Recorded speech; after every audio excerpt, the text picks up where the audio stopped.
Have you been watching the news wondering if there's going to be a massive shakeup regarding real estate commission in the near future? I'm Brianna Ackerberg with DB Coastal Homes at Adams Cameron, and I'm going to do a quick demonstration to show you what's been going on. On or shortly before closing day, the buyer will wire all of the funds for the transaction to the title company. This picture is going to represent all of the money that came from the buyer's bank account or the lender that they used. The title company will distribute it based on the transaction. Some of it will go to the government for taxes. This is where you're going to have your transfer deed, you're going to have taxes based on the property's value or the loan amount. You've got to pay the government its due.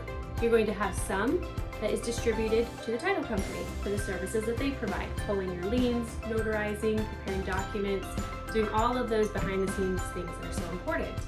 You'll also have some that goes to the appraiser and the lender for the services that they provided if there is a mortgage involved. And then you will also have commission. There's commission that will go to the seller's broker. And of course, it doesn't just stay with the seller's broker because there is the seller's agent involved, and commission is shared between the broker and the agent. So for example, my broker is Adams Cameron. So if you worked with me, some of the commission is shared with Adams Cameron and some of it is for me. You also would typically have sharing with the buyer's broker. And the same exact thing happens here. Commission goes to the buyer's broker and it is then shared with the buyer's agent. And then anything that is left over goes to the seller. And so you might look at this and say, okay, so it's all the buyer's money that's being distributed out. It's all buyer's money that's being used, and that is true, but the seller is the one that had the property being sold. So without them listing their property for sale, there would be no transaction at all. So some say, well, it's the seller's money to distribute, meaning the buyer pays the seller, then the title company distributes the seller's money as this transaction money to all the different parties. Regardless of how you view it, for many years, the transaction's money has paid out everyone involved.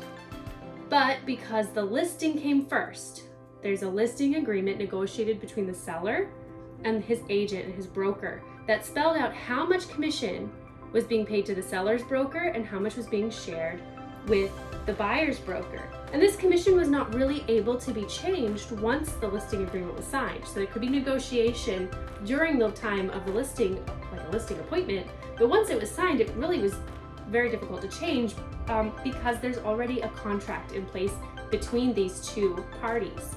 So our real estate contract could not involve commission because there's already a contract spelling everything out. So what's different now? So what's different now is that there are some proposed changes that may go into place by July.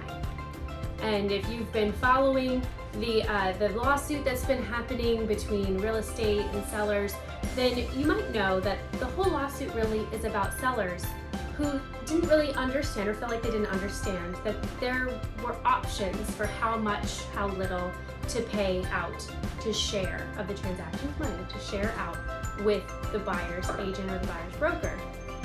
And some felt, should we even be paying the buyer's agent at all? They felt like, hey, the transaction's money is the seller's money. The seller doesn't need to pay for the buyer's agent. The buyer should pay for the buyer's agent. So that was really the crux of the lawsuit. It's a little sticky because if there was a mortgage involved, buyers were not able to finance the commission unless it was already included in the transaction money. They couldn't take what they wanted to pay their agent and just add it on top of and still have it be financed. That didn't fit with lending guidelines. Even though that's how a typical transaction works. Remember, we took all of the transaction's money and it all got distributed out. But unless the buyer's commission was already included in the transaction money, it couldn't be financed. So the big difference is that commission will be more negotiable. We will be able to have commission be part of the real estate contract. And because it's negotiated more by buyers, you will see buyer-broker agreements that will be much more common, even in states where they have not been common before, like Florida. Florida is not known for its buyer-broker agreements, but this is going to become more normal. In fact, it will be required for you to have a signed buyer-broker agreement before touring homes. This is an agreement where the buyer understands and acknowledges what the commission is for the agent that they're working with. And they also understand how that agent is paid, either as part of the transaction money, if there's cooperation, if there's commission being offered, or from outside of the transaction completely, being brought in separately. And this allows the buyer to say, if there's a listing where a seller is not sharing any of the transaction money, you say, no, well, that's not something we're doing, then that gives the buyer the opportunity to decide, am I okay with bringing my own commission, adding it to the transaction money, or is this a property that I will choose not to pursue?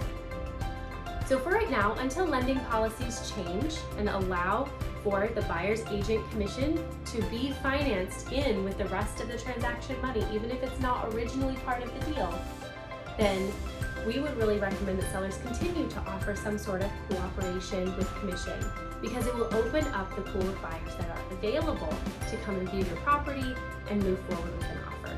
So if you have any questions about buyer broker agreements or anything else about the way commissions are paid out, I would be happy to have a conversation with you. And until then, that's your Tuesday Tidbit.